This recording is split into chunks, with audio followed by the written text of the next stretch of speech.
ప్రచండ భానుడి ప్రభావంతో విలవిలలాడుతున్న ప్రజలు ఇవాళ కురిసిన వర్షంతో కాస్త సేదదీరారు. అకాల వర్షంతో వాతావరణం ఒక్కసారిగా మారిపోయింది. ఈదురుగాలులు, వడగళ్లతో కురిసిన వాన ధాటికి మామిడి, మిర్చి పంటలకు తీవ్ర నష్టం వాటిల్లింది. రాష్ట్రంలోని కొన్ని ప్రాంతాల్లో అకాల వర్షంతో ప్రజలు ఇక్కట్లు పడ్డారు. విజయవాడ శివారు ప్రాంతాలైన ఇబ్రహీంపట్నం, కొండపల్లిలో వాతావరణం ఒక్కసారిగా మారిపోయింది. వర్షంతో పాటు వడగళ్లు పడ్డాయి. గుణదల, ప్రసాదంపాడు ప్రాంతాల్లో రోడ్లపైకి వర్షపు నీరు చేరింది. గన్నవరం మండలంలో ఒక్కసారిగా ఉరుములు, మెరుపులతో కూడిన వర్షం కురవటం వల్ల జనాలు సేదతీరారు. కృష్ణా జిల్లా గుడివాడలో ఆకాశం ఒక్కసారిగా మేఘావృతమై పరిసర ప్రాంతాల్లో చిరుజల్లులు పడ్డాయి.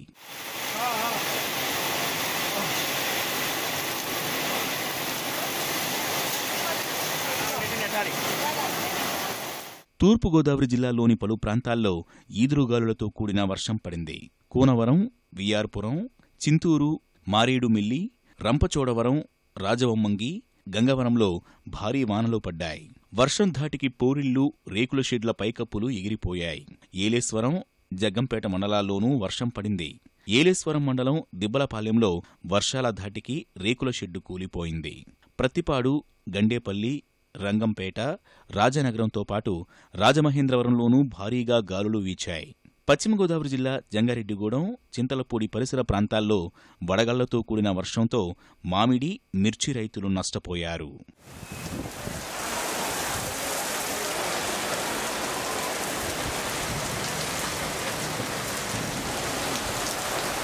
అనంతపురం జిల్లా కదిరిలో ఓ మోస్తరు వర్షం కురవడం వల్ల ప్రజలకు ఉపశమనం కలిగింది.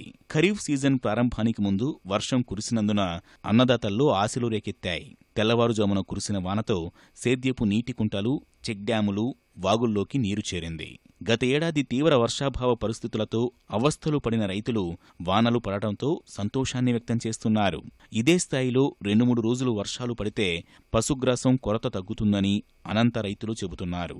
మేత కోసం అడవులకు వెళ్లే పశువులకు 4 రోజుల పాటు నీరు లభిస్తుందని గొర్రెల కాపరులు సంతోషాన్ని వ్యక్తం చేస్తున్నారు. కడప జిల్లా మైదుకూరులో మోస్తరు వర్షం కురిసింది.